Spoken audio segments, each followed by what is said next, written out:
Hello students, welcome to Biotech regime. Determination of melting point of ice and boiling point of water.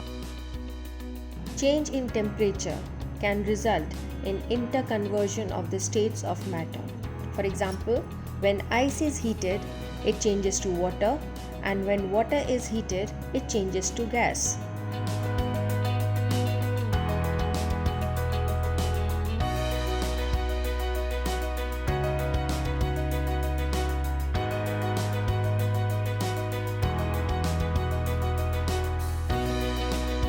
Okay, we need ice. Here is the container of ice.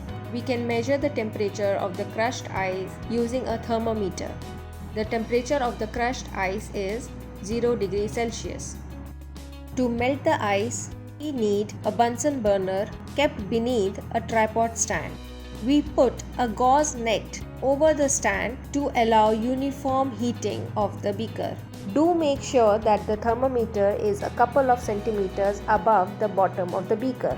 We start off with a certain amount of ice in the beaker, and we shouldn't add or lose any of the water during the experiment. The apparatus is set up and ready. We start by measuring the temperature of the crushed ice before we start heating it. Note down this reading as T1, which is 0 degrees Celsius, and the phase of ice is solid. Now we begin heating the water.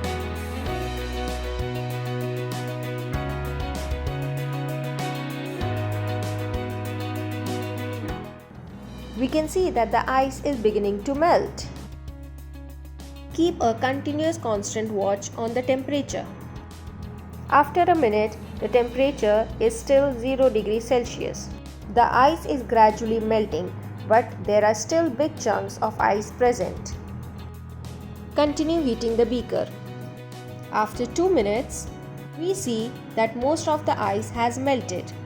Note down this temperature as T2, which is still 0 degrees Celsius. By now, most of the ice has melted. In your practical record, prepare an observation table to note down the melting point of ice as shown here. Thus, we infer that the melting point of ice is 0 degrees Celsius. And once the melting of ice begins, the temperature remains constant for some time. Moving on to the next part of our experiment. To determine the boiling point of water, continue heating this setup. As the time passes, we would now see a rise in temperature. By 10 minutes, the temperature has arisen above 20 degrees Celsius, and this is what the beaker would look like after 10 minutes. By 25 minutes, the temperature has reached above 90 degrees Celsius. We can feel heat around the beaker.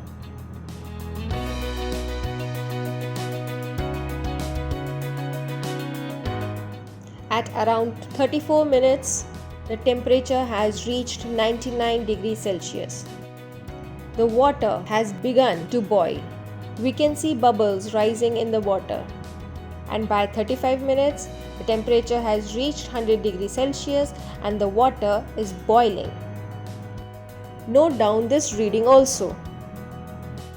Make a similar observation table for the boiling point of water in your practical record as shown here. Thus we conclude that boiling point of water is 100 degrees Celsius, and once the boiling point is attained, the temperature reading on thermometer does not change for some time. Hope you all have enjoyed this practical. Come back again for more such videos. Till then, like, share and subscribe.